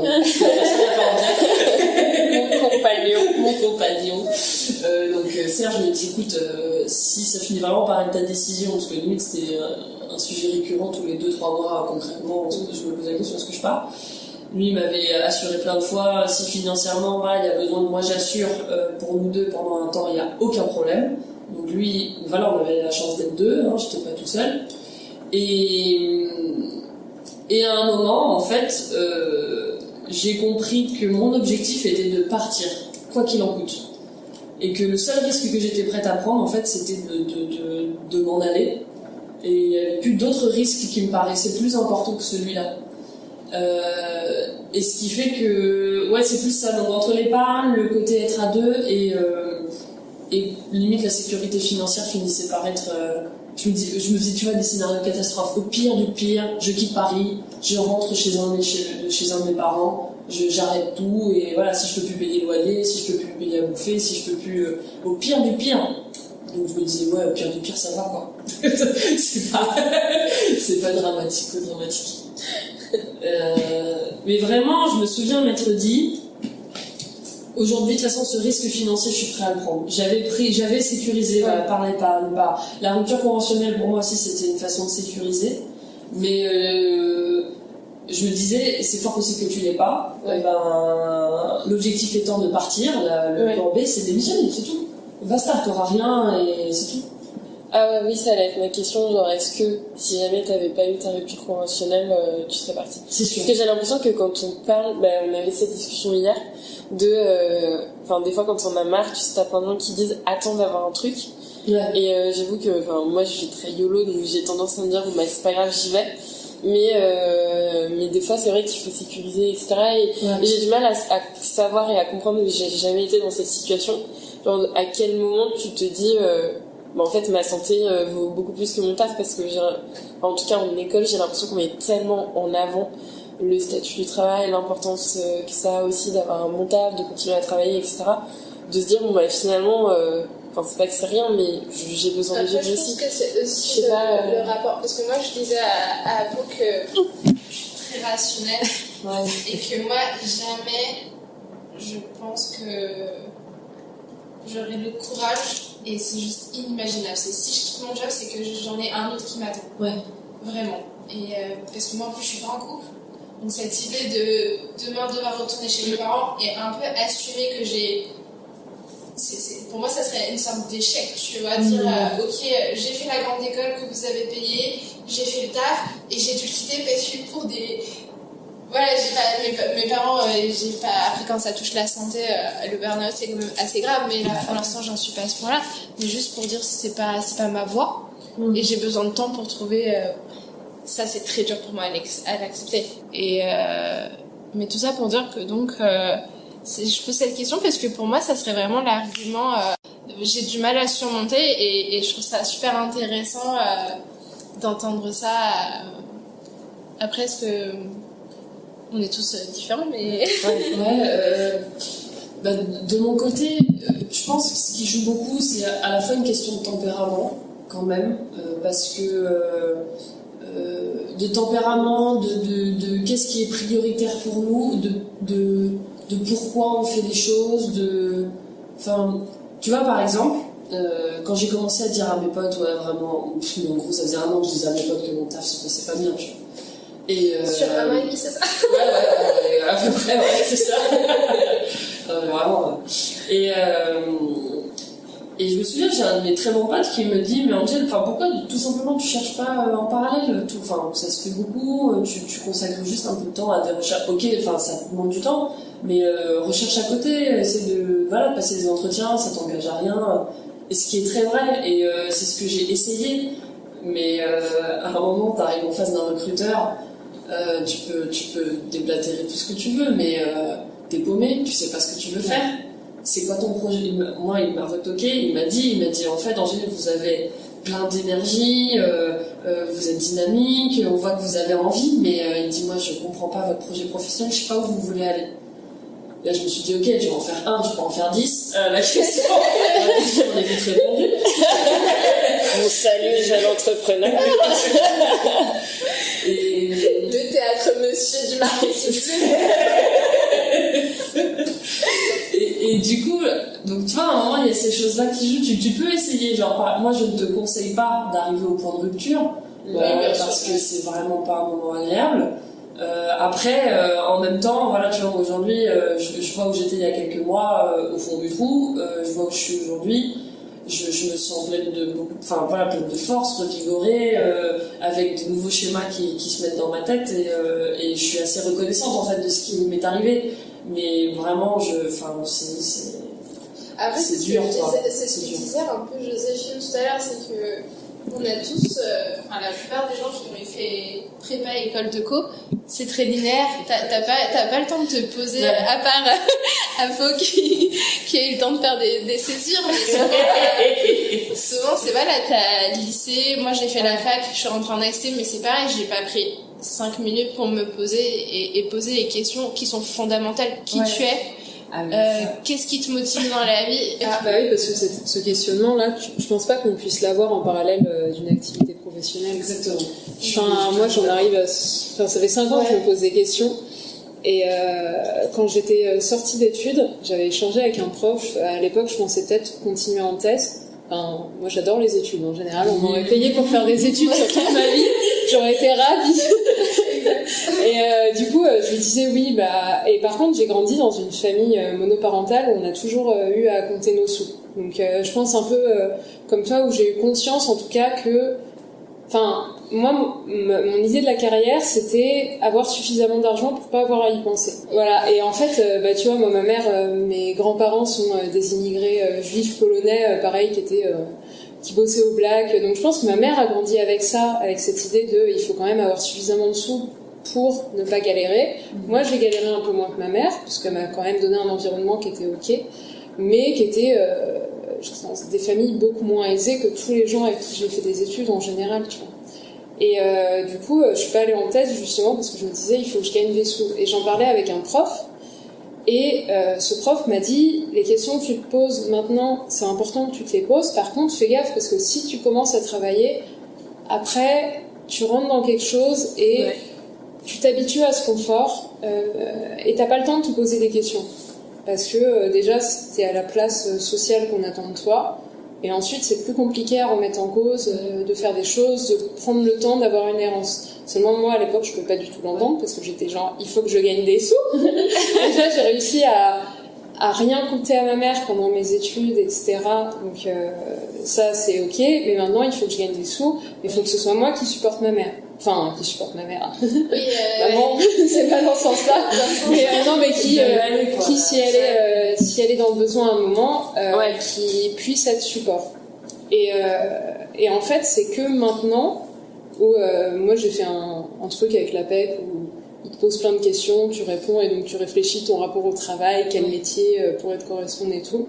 J'ai eu la chance de le faire avec une conseillère trop cool, du coup. Elle me dit mais c'est pas grave si on trouve pas de métier. Et à un moment, tu t'interroges tes logiques de réussite. Moi, la réussite, c'est un concept avec lequel j'ai beaucoup de mal.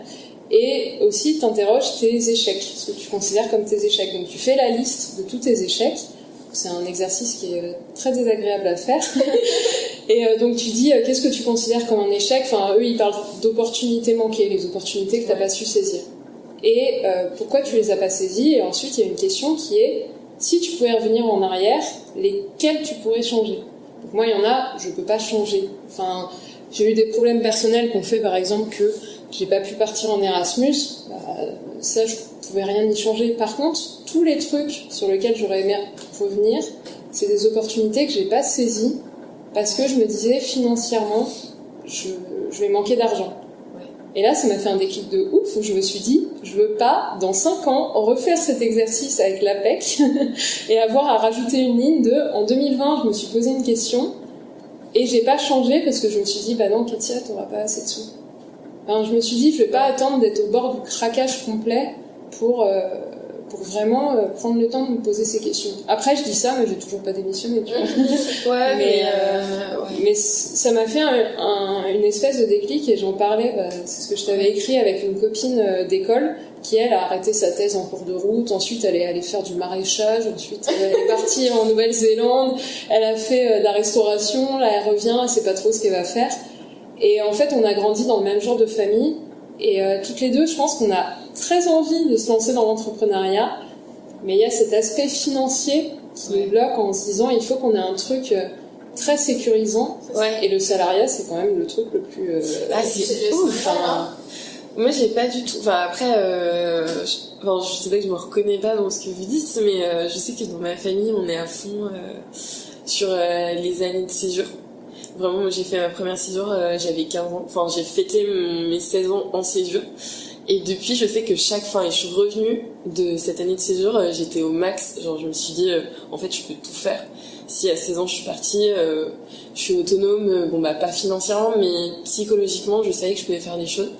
Et je sais que maintenant, dès que je me pose des questions, je pars quelque part et je m'enferme.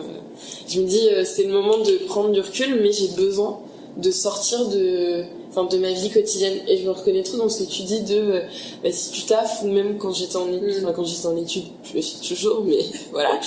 Mais ça fait tellement longtemps que je l'oublie. Non, mais j'ai besoin de sortir de mon cadre et des gens que je vois tous les jours, parce qu'en fait on est tous dans la même logique. Genre je vois la prépa, c'était on veut tous la même école, donc on taffe de ouf. En école de commerce, oui, on va penser au conseil, ou oui, on prépare sa carrière, et en fait, on prend pas de temps pour réfléchir à ce qu'on a envie de faire. Et même si tu pars en Erasmus, moi je suis partie en Finlande, donc au fin fond de nulle part, et j'ai pris 3 mois où j'ai vécu ma meilleure life, en vrai. Mais c'était aussi un moment où, comme j'étais loin de mon milieu normal, j'ai pu prendre un temps aussi pour moi, pour réfléchir à tous mes trucs. Et c'est vrai que après, niveau entrepreneuriat, je suis plus de l'école, on peut tout faire avec rien du tout. Mais je pense que ça aussi, ça vient de ma famille et du fait que j'ai l'impression que dans mes études, on m'a tellement répété, mais depuis la primaire, tu vois, je me souviens de profs qui me disaient mais t'iras tellement loin, t'es super forte, t'as des bonnes notes. Pareil au lycée, genre t'iras super loin. En prépa, on nous a bassinés par on est entre nous, vous êtes l'élite de la France. En école aussi, et j'ai l'impression que du coup, je me suis mis vraiment un tag d'une certaine valeur, et que au début, je me disais en fait, je veux pas descendre en dessous d'un certain truc parce que je les vaux pas. Et maintenant, je commence à me dire, finalement, je peux m'en sortir financièrement dans n'importe quoi. Mais c'est juste qu'il faut que j'accepte, pas forcément de rétrograder, parce que je pense pas qu'il y ait des métiers qui soient moins cool que d'autres, mais juste d'accepter que, peut-être je serai pas la manager de telle BU dans telle grosse entreprise, mais que, ce que je disais, genre, je rêve d'avoir un coffee shop, que je serai serveuse dans un coffee shop, et que ça me permettra de faire plein de trucs cool à côté. Mais je pense que c'est vraiment aussi des déclics de déconstruction de la réussite. Moi, je suis pas tout à fait d'accord avec l'idée qu'il y a besoin, parce que t'es en emploi, tu peux pas avoir ces questions, parce que moi, je les ai eues. Mais après, c'est chacun, moi, je passe ma vie à réfléchir. Je suis pas dans l'action, je suis dans la réflexion et la remise en question. Et je trouve que c'est justement sans cette vie professionnelle, j'aurais pas eu le questionnement que j'ai eu, je pense. Et ce que j'ai pu vivre comme des échecs, alors que ça l'était pas vraiment, je pense que justement c'est ça qui m'a aidé à me protéger. Surtout en France, je trouve qu'on a vachement de mal avec l'échec par rapport à des Américains ou anglo-saxons. C'est clair. Dès que t'as l'échec, tu vas dire c'est la fin de ta vie, je suis une merde, alors que t'apprends ton échec. Et je fais des pieds. Moi, je sais pas. J'ai l'impression que ça dépend un peu des personnes aussi. Si tu disais ça dépend des personnalités et que t'étais plus dans le réfléchir que dans le faire. Et j'ai l'impression que selon du coup les gens, je sais pas, l'échec est pas. Je sais rien. J'ai pas mon avis non plus. Après, le concept d'erreur, faut interroger même le concept d'erreur. C'est une philosophie, mais par exemple, comme tu l'as décrit tout à l'heure, Kétia, moi j'ai jamais vu l'erreur sous cet angle-là, et c'est hyper intéressant de voir plus comme l'opportunité manquée, le truc en tout cas, lequel à l'intérieur, il y a un truc qui t'a dit non, mais d'analyser pourquoi en fait, c'est ça qui est intéressant, parce qu'après en tant qu'erreur, Moi, par exemple, tu m'aurais demandé c'est quoi tes erreurs. Moi, pour moi, le concept d'erreur n'existe pas. En fait, t'as que des expériences en fait qui te construisent. Non, mais c'est vrai. En tout cas, c'est une conviction personnelle, mais t'as que des choses que tu vis qui t'enrichissent, qui parfois sont difficiles ou plus ou moins difficiles, mais alors que là, comment tu l'as présenté, je me dis ah oui, là effectivement, ça donne beaucoup plus à réfléchir que juste de dire j'ai raté quelque chose. C'est un peu. Ça veut rien dire en fait, tu rates rien, qu'est-ce que ça veut dire rater quoi. C'est un vaste sujet. Et du coup, moi je veux savoir, cette histoire de théâtre, comment ça se passe alors? Déjà, pourquoi le théâtre? Qu'est-ce qui a fait quand t'as eu ta rupture de cours et que t'as pensé à l'après? Pourquoi le théâtre? Et comment ça s'est passé là? Comment ça se passe? Alors, pourquoi le théâtre? Le théâtre, c'est quelque chose qui fait partie de ma vie depuis longtemps. J'en discutais il n'y a pas longtemps avec ma maman.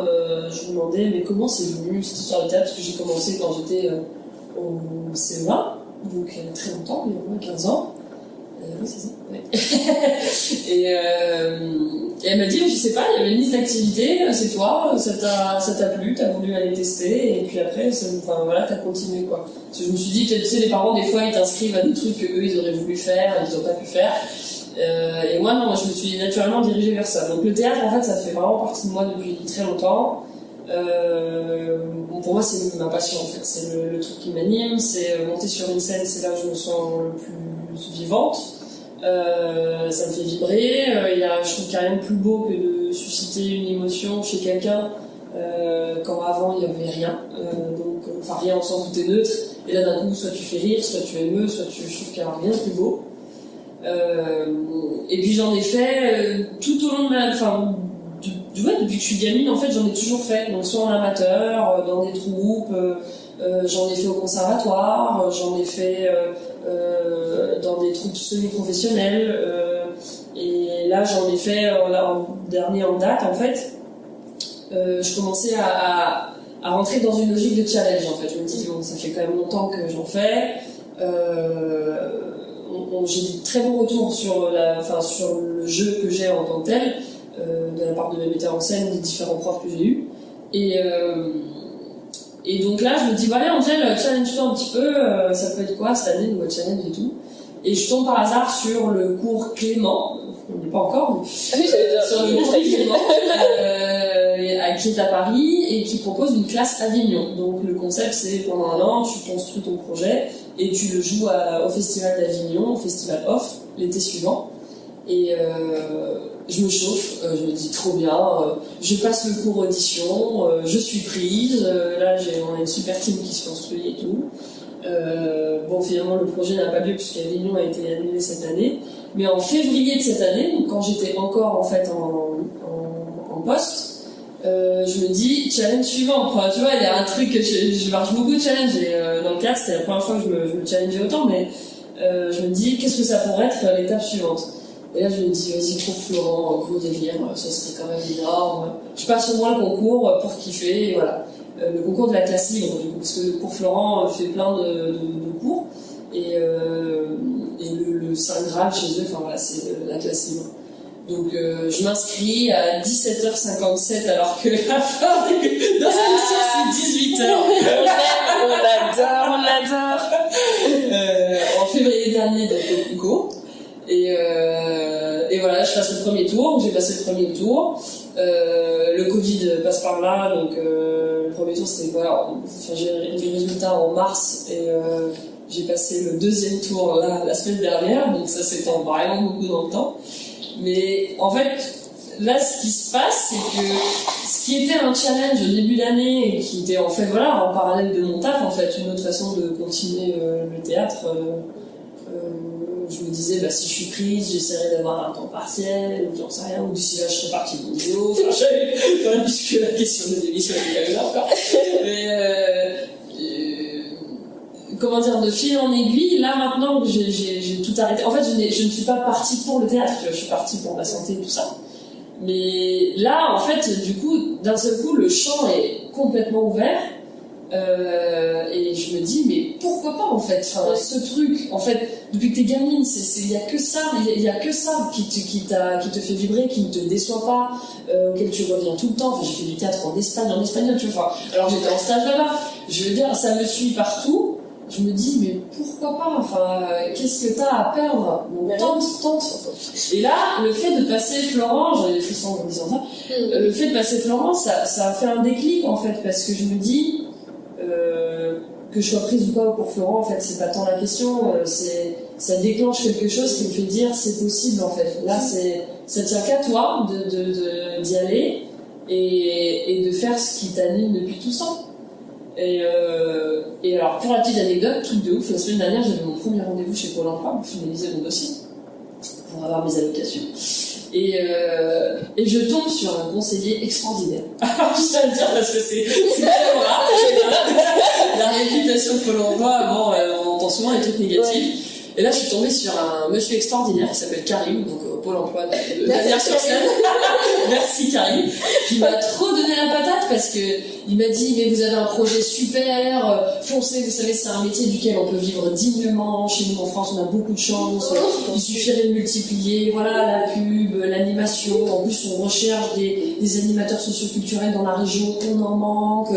Lancez-vous. Il dit, moi je suis sûre, Angéline, je vais me souvenir de vous, je vous verrai à la télé dans 10 ans et tout.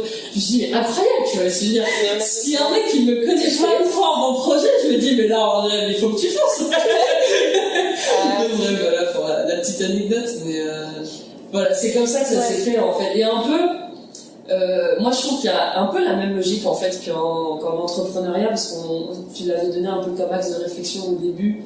Et je trouve que même dans la façon dont on voit l'entrepreneuriat. J'avais déjà oublié. T'as envie de me dire pourquoi tu me regardes? Où en fait, mon changement de pensée sur les choses, c'est fait par l'action. Tu vois, j'ai commencé petit, en fait, j'ai commencé par ce truc en parallèle, et d'un coup, ça devient une vraie piste. Et du coup, moi, je commence vraiment à me convaincre que tu vas pas sortir des espèces de grandes idées, genre, ah, mais demain, je vais devenir peintre, ouais, ça me correspond vachement bien, peintre. Je dis n'importe quoi, pardon. Non, mais je tu vois, alors qu'en fait, en s'écoutant comme ça, petit à petit, bah, t'augmentes le volume et tu te dis, ah, mais ça, en fait, j'ai fait ça, ah, mais j'en suis capable, ah, mais ça me fait kiffer, ah, non, en fait, ça, non, ça me plaît pas du tout, je suis vraiment, je suis pas du tout ce que tu dis, comment tu le dis? Bon, bah, écoute, tant mieux. Mais, tu vois, et ce petit, qui au début est un peu en parallèle de certaines choses, mais qui au fur et à mesure, en fait, t'amène à, soit ça prend l'ampleur, soit ça s'éteint. Soit ça s'éteint parce que ça correspond pas, ou je sais pas, mais au moins tu tentes comme ça, t'appréhendes et à tâtons, tu arrives à, je sais pas, ouais, à te tester aussi, à savoir ce que ça me plaît, ce que ça me plaît pas. Et par exemple, même au niveau d'un taf, demain par exemple, je me dis non, finalement j'ai quand même envie d'avoir un bout salarié parce que j'ai besoin de cette sécurité ou peu importe.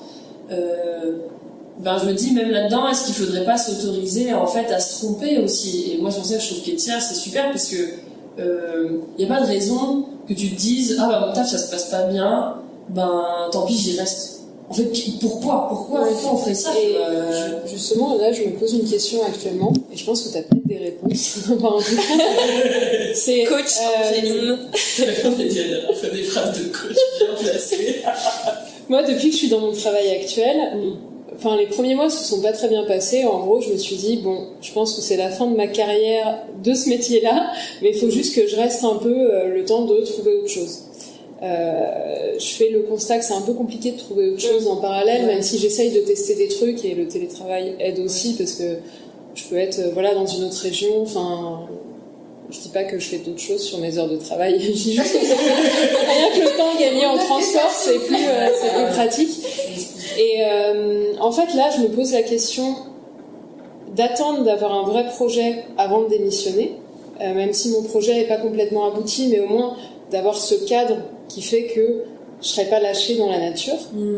Je me pose notamment cette question parce que j'en parlais à ma voisine qui elle avait démissionné, enfin était en fin de contrat et elle avait eu 1 an en gros où elle a rien fait. Elle me disait par contre et un plan pour après, parce que moi je pensais que j'allais faire plein de trucs, et en fait comme j'avais pas de cadre ni de choses qui m'animaient particulièrement, je me suis retrouvée un peu décontenancée. Et moi les 3 seuls mois où j'ai pas travaillé entre 2 contrats, j'étais un peu dans cet état-là, j'étais perdue. J'étais perdue dans ma vie, parce que tu passes quand même d'un travail qui te prend tout ton temps. Enfin, si t'as tes week-ends, voilà, là on se réunit, mais sinon ton travail c'est quand même ce qui va rythmer ta vie à un moment où ta vie n'est plus rythmée par rien. C'est ce qui s'est passé pendant le Covid pour beaucoup de gens. Ouais. Ils se sont retrouvés en télétravail et en chômage partiel. Oui, mais là en plus il y a même pas de perspective, tu vois, parce que des fois j'étais en intercontrat pendant un mois et là je vivais ma meilleure vie. Je me disais c'est bon, t'as un mois pour kiffer, après il y aura des sous, mais au moins je savais ce que j'allais faire. Quelque chose après. Voilà, qu'il y a quelque chose après, et en fait là je me pose vraiment cette question de où attendre que j'ai un truc défini tout en courant le risque que si ça se trouve j'arriverai pas à le définir parce qu'il faudrait que je m'arrête pour pouvoir le définir. Ou alors m'arrêter en courant le risque d'être un peu perdue. Donc je me demandais comment ça s'était passé pour toi. Alors c'est un peu particulier aussi vu que tu étais en épuisement professionnel, mais quand ton contrat s'est arrêté, comment tu t'es sentie? Est-ce que il n'y avait pas comment ça fait de passer à quelque chose de très rythmé à tout d'un coup plus rien? Alors du coup au début, moi je saurais pas te donner des espèces de grands conseils, mais au moins te raconter moi comment ça s'est passé. Au début, ça fait bizarre, mais en même temps, moi j'étais soulagée. J'étais extrêmement soulagée d'arrêter, mais je pense que globalement, au début t'as un peu un truc d'euphorie, voilà, où tu te dis c'est fini, je suis en vacances, je vais pouvoir me reposer, j'ai pas de rythme, je me couche quand je veux, je me lève quand je veux, bref, tu kiffes un peu. Mais moi, je savais que ce temps-là n'allait pas durer longtemps parce que je suis d'une personnalité très active et genre me laisser aller sur le canapé toute la journée à rien glander, vraiment, c'est pas du tout mon truc. Et je savais déjà que ce temps de vraie pause où j'ai posé mon cerveau et je profitais juste de faire des choses. Alors moi j'avais 2 enjeux, j'avais à la fois donc de reprendre pied en fait, donc là je me suis autorisée à ne faire que des choses qui me faisaient plaisir ou vers lesquelles j'allais naturellement avec envie, sans me donner de contraintes, et voilà, au début c'était plus, je me suis dit c'est vacances, je profite d'être en famille, je profite j'ai mon papa dans le Nord, ma mère en Bretagne, donc voilà, ça me faisait aussi changer d'air, de région, etc. Après j'ai eu une phase où en gros on va dire septembre, la reprise pour tout le monde. Moi je me suis fait 2 mois de vacances, de vraies pauses, je me suis dit sinon si tu sais pour rembringuer ça sert à rien, tu vas encore, voilà. À partir de septembre c'était plus là pose-toi, prends le temps pour commencer à réfléchir à des pistes pro, d'essayer de voir qu'est-ce qui te plaît, parce qu'en fait l'avantage quand naturellement tu te diriges vers que des choses qui te plaisent ou qui te donnent envie, moi je me suis rendu compte des opportunités s'ouvrent. Tu vois, pendant l'été où j'étais en vacances, exemple, je vois passer le fait que mon école cherche des animateurs bénévoles pour animer la fresque du climat. Bénévolement, j'ai déjà dit bénévole. Bénévolement. Vraiment, c'était pas payé. Retenez-le. Est-ce que j'ai déjà dit que c'était bénévole?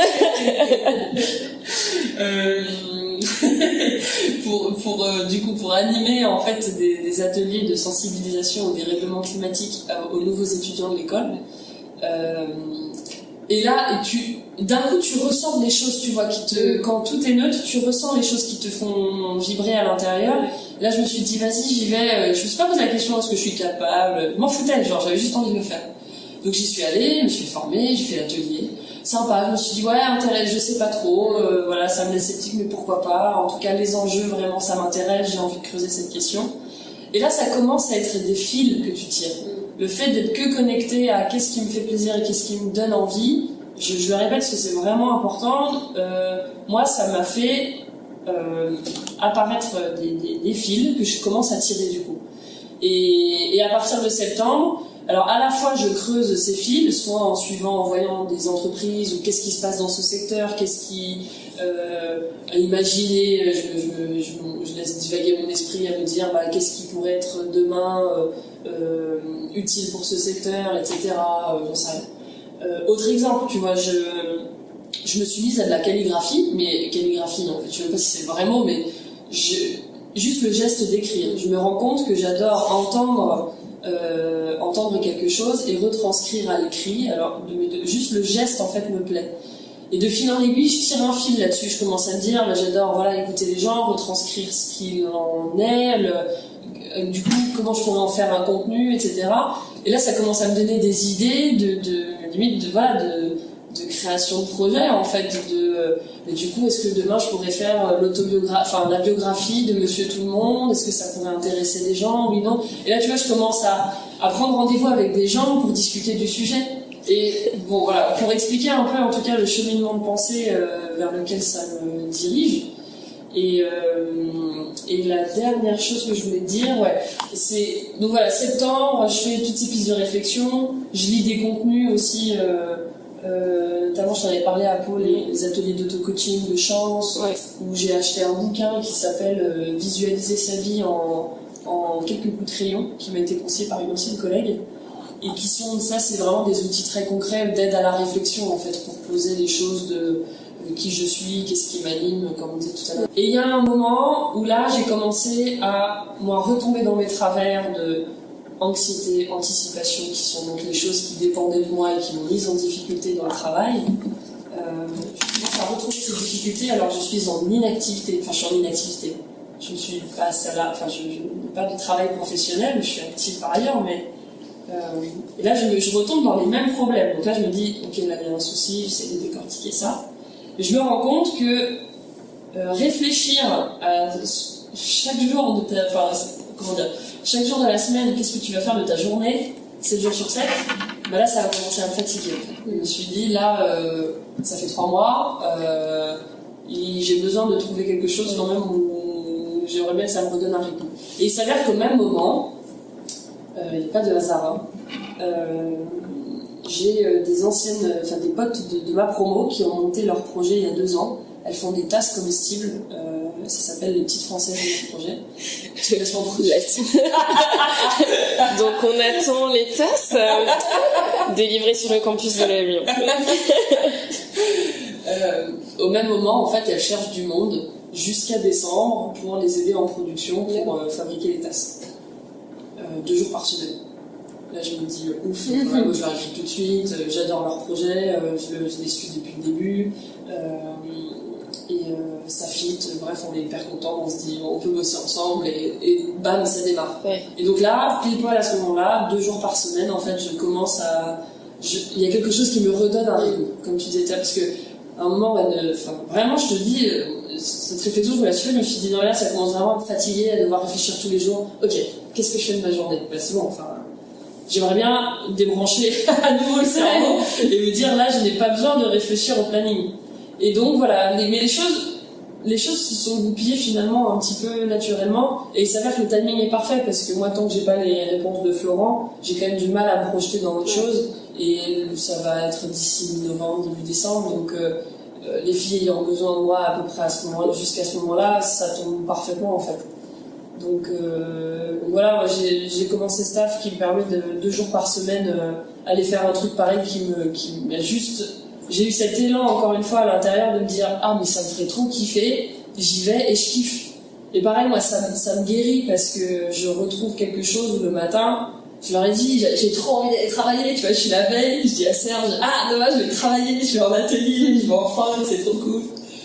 Et voilà, et du coup, il y a plusieurs, tu vois, je suis passée par plusieurs périodes déjà, et comment, il y a eu des différences de rythme, et je sais pas si à un moment il y a une question de personnalité qui joue aussi, c'est sûr, parce que c'est quand même vertigineux, tu vois, si je me pose 5 minutes et que je me dis là tu sais pas ce que tu vas faire. Mon père, par exemple, me pose plein de questions. Mais qu'est-ce que tu vas faire demain? Il est inquiet, c'est normal. Mais je sais pas quoi lui répondre. Je lui dis, mais t'inquiète, papa, je cherche. Mais bien sûr que c'est vertigineux, en fait, parce que... Mais moi, je trouve que sa question, elle est violente, parce que je peux pas lui dire... Je peux pas aujourd'hui avoir une grande idée de demain, je veux devenir data scientist. Pour moi, c'est impossible. Je pense pas que ce soit possible que... Ouais, je te conseille pas. Moi, je pense pas que ce soit possible, tu vois, de se poser, de se dire, voilà, mon grand projet, c'est ça. Non, mais pardon. Ah, pardon. Vas-y. Ce que je trouve marrant, c'est... hyper intéressant, c'est que dans ma tête, il y avait 2 types de personnes. Il y a les gens qui ont une passion, et il y a les gens qui, juste, n'ont pas de passion ou de vocation et aiment bien faire beaucoup de trucs. Genre, j'avais vu la vidéo... le TED de la fille qui parle des multipotentialistes. Je me suis dit, enfin, quelqu'un qui comprend pourquoi je m'intéresse soudainement à un sujet toutes les semaines. J'ai une nouvelle passion, voilà. Et donc je me disais, c'est peut-être pour ça que, pour moi, c'est très flou ce que je vais faire après. Tu vois, par exemple, j'en parlais avec mon copain, et lui, son truc, c'est la musique. Donc il fait ça en parallèle il a toujours fait ça, un peu comme toi, le théâtre. Il fait ça en parallèle de son emploi, mais lui, c'est clair et net. Si je lui disais, je crois que c'était une de tes questions d'ailleurs, si là tu pouvais arrêter de travailler, qu'est-ce que tu ferais? Lui, c'est clair qu'il ferait de la musique. Moi, on me dit ça. Je ferais plein de trucs en fait, mais j'aurais pas un truc en particulier.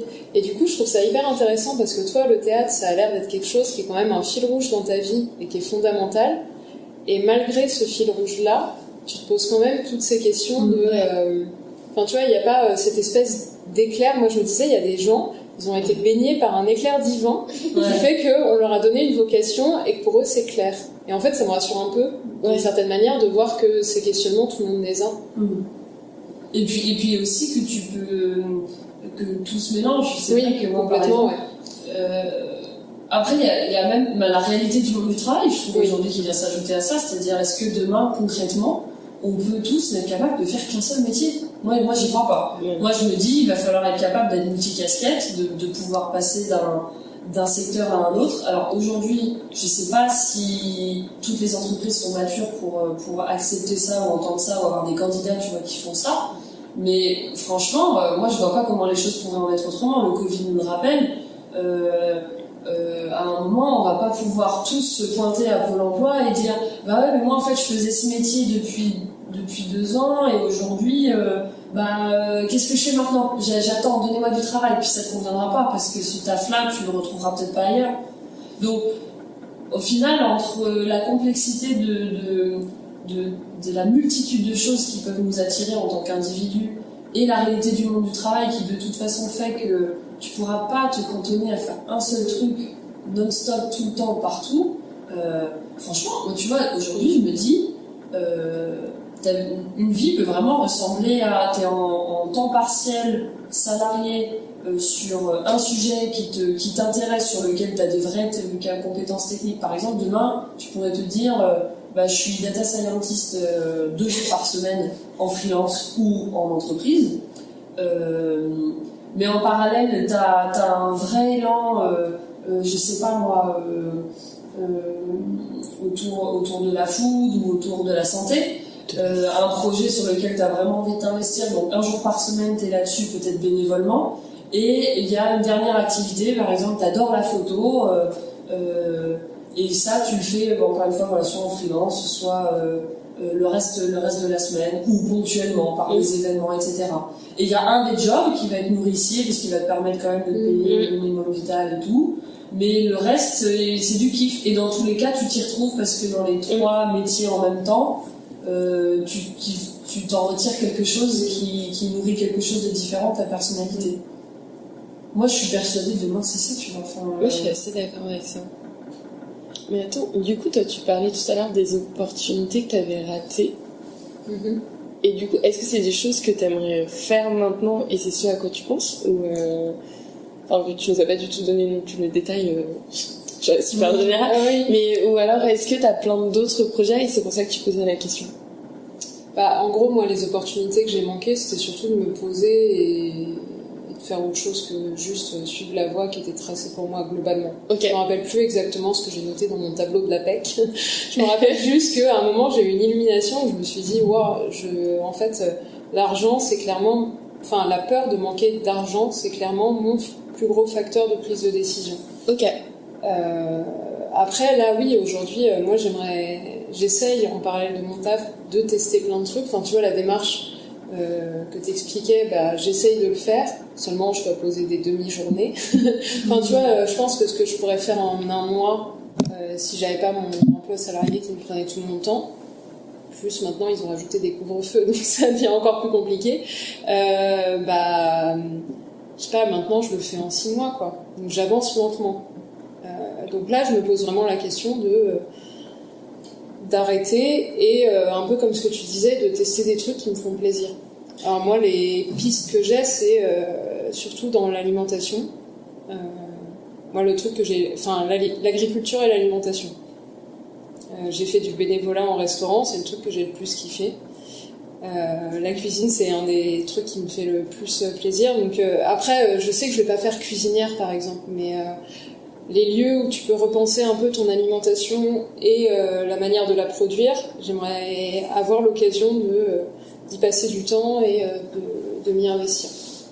C'est très flou. Mais par exemple, si tu sais que ton frein, toi, c'est la sécurité financière, est-ce que tu as déjà essayé de poser clairement les choses? C'est-à-dire que ce soit plus quelque chose de flou dans ta tête, mais de te dire, ok, concrètement, par mois, je dépense ça. Ouais. Mon état financier fait que, est-ce que je pourrais tenir, par exemple, 6 mois sans rien? Oui, et puis même, clairement, c'est clairement plus un frein, parce qu'en fait, ça fait 5 ans que je travaille, je suis bien payée, et j'ai atteint un niveau où je peux vivre, je pense, 1 an sans problème. D'accord. Du coup, qu'est-ce qui te freine? Je pense que ce qui me freine, c'est plus l'idée de me dire, je vais me retrouver... Enfin, je veux que cette pause, elle ait son plein potentiel, que je l'exploite à fond, en fait. Et du coup, j'aimerais bien avoir un projet un peu mieux défini avant de me lancer.